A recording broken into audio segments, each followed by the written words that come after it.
नमस्कार, मैं आर.डी. भारती और आप देख रहे हैं बिहारी सुल्तान। एससी एसटी का हक कौन खा रहा है? जी हाँ दोस्तों, अगर आप हमारे चैनल पर नए हैं तो चैनल को सब्सक्राइब कीजिए। वीडियो अच्छा लगे तो इसे लाइक कीजिए, शेयर कीजिए। आपका एक एक सब्सक्राइब हमारा मनोबल बढ़ाता है। आज हमारा जो मूल विषय वो एससी एसटी का हक कौन खा रहा है। तो सबसे पहले मैं कुछ सुर्खियां बता दूं आपको कि दिल्ली सरकार ने कहा कि हम दिल्ली से बाहर वालों का दिल्ली के अस्पतालों में इलाज नहीं करेंगे। और उसके विरोध में बहन मायावती जी ने भी ट्वीट किया कि दिल्ली पर सबका हक है। कई बड़े नेताओं ने ट्वीट किया और विरोध जताया। जबकि एलजी साहब का आदेश आ गया है, अभी आदेश आया है कि दिल्ली के अस्पतालों में सभी का इलाज होगा। आपकी क्या राय है? आप हमें ज़रूर कमेंट्स करके बताएं ताकि हम समझ सकें कि पब्लिक व्यू क्या है।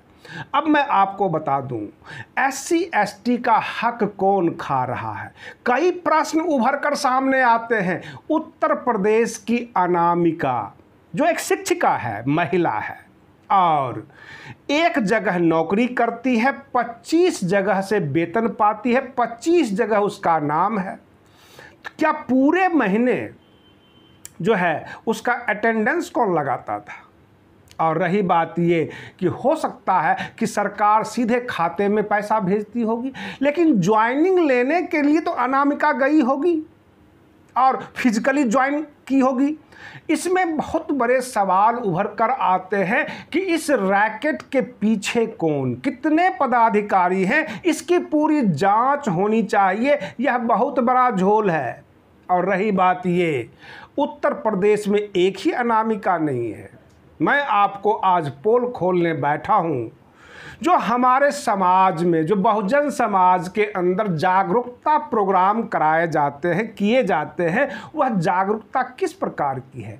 हमने पाया है सर्वे में, प्रखंडों में जो एससी एसटी समाज के लोगों को आवास योजना का लाभ नहीं दिया जाता, राशन नहीं दिया जाता, जितनी भी योजनाएं आती है नहीं दिया जाता है, लेकिन एससी एसटी के नाम पे उसका उठाव होता है, यानी डिलीवर्ड कर दिया जाता है। तो वो कौन लोग हैं जो एससी एसटी के नाम पर ये तमाम लाभ लेते रहते हैं, और वो कौन सा रैकेट है जो ये काम कर रहा है। एक साल से आपने सुनते होंगे कि 13 पॉइंट रोस्टर, आपके जागरूक पत्रकार और नेता आपको बताते हैं कि वर्तमान सरकार आरक्षण खत्म कर रही है, खत्म कर चुकी, बिल्कुल जो है आंदोलन का रूप देते हैं। तो जिनके नाम के पीछे उपाध्याय, शुक्ला, तिवारी, त्रिपाठी ये लगे हुए होते हैं, क्या वो एससी एसटी ओबीसी हो सकते हैं? उत्तर प्रदेश में 69,000 शिक्षकों का जो भर्ती हुआ है उसमें बहुत बड़ा फर्जीवाड़ा पाया गया है। और जितने हमने सरनेम बताए वो सब के सब एससी एसटी ओबीसी के नाम पे पास किए हैं। तो इसके रैकेट के पीछे कौन है, आप हमें जरूर बताएं। हमारे जितने भी राजनैतिक दल के नेता हैं, चाहे वो बहुजन समाज से बिलोंग करते हों अथवा अन्य समाज से, जितने भी जागरूकता प्रोग्राम से जुड़े हुए लोग हैं, क्या ब्राह्मणों को गाली देकर समाज के प्रति कर्तव्य पूरा हो जाता है? उनकी नेतागिरी भले ही चमक सकती है, वो अपने तरफ कुछ लोगों को जोड़ लेंगे, क्योंकि गाली से तो लोगों को ही जोड़ा जा सकता है। बहुजन समाज का आप भला नहीं कर सकते। हमने कई बार इसके ऊपर बोला कि ब्राह्मण अलग होते हैं, ब्राह्मणवाद अलग चीज़ है, परंतु नहीं, कुछ लोगों ने यह धंधा बनाया हुआ है कि 4 गाली दे लो, समाज का सारा कर्तव्य पूरा हो जाएगा। किसी ने आज तक दलित चैम्बर ऑफ कॉमर्स का ऑडिट रिपोर्ट पिछले 3 साल का, 4 साल का नहीं मांगा।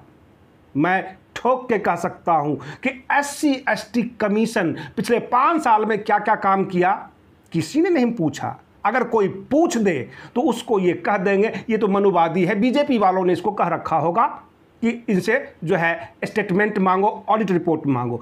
क्यों? क्या समाज ये नहीं जानना चाहेगा? क्या आपके प्रखंड में SC/ST समाज को जो उनके लिए योजनाएं आती है, क्या वो मिलता है? दो बातें हो सकती है। या तो प्रखंड विकास पदाधिकारी यह कह सकता है कि SC/ST समाज के लिए कोई योजनाएं नहीं आई है, बाकायदा वो लिखत में दे दे। और दूसरा, आई है तो किसको गई है, क्या पैसा वापस केंद्र को मिल जाता है? बहुत सारे प्रश्न हैं। आप थाने से लेकर और हाई कोर्ट तक यह प्रश्न कर सकते हैं। कोई इन संस्थाओं से प्रश्न नहीं करता। केवल समाज में गया, स्टेज लगाया, पीछे बाबा साहेब की फोटो लगाई और 4 गाली दे देगा ब्राह्मणों को, बस सारा कर्तव्य पूरा हो जाता है। पूरे यूपी में इस तरह के घोटाले होते हैं। SC/ST OBC के नाम पर सारे लाभ लिए जाते हैं, परंतु यह लाभ असलियत में उस समाज को नहीं मिलता, कोई और खाता है। गांव के प्रधान के पास भी अगर आप जाएंगे तो उसके पास भी पूरी खाना पूर्ति होती है, कागज पूरा भरा हुआ मिलेगा, चाहे समाज भूखा मर रहा हो। बहन मायावती जी ने भी सवाल किया कि जितने भी पढ़े लिखे लड़के मनरेगा में काम कर रहे हैं, मनरेगा वाला तो बात समझ में आ रहा है कि पढ़े लिखे लड़के मनरेगा ज्वाइन किए, लेकिन जो ऑलरेडी मनरेगा में जुड़े हुए लोग थे SC/ST के, बहुजन समाज के, वो कहाँ हैं? जिंदा हैं या मर गए या भूखे मर रहे हैं? यह सवाल कौन करेगा? अगर यह कोई सवाल करता है तो उसको सवालों को दबा दिया जाता है। ये सबसे बड़ी समस्या बन चुकी है। हम सवाल उठाएंगे, बुनियादी सवाल उठाएंगे। हम यह नहीं पूछेंगे कि आप हमें आरक्षण दे रहे हो कि नहीं, हम यह जरूर पूछेंगे कि हमारे बच्चे को स्कूल में दाखिला हुआ कि नहीं।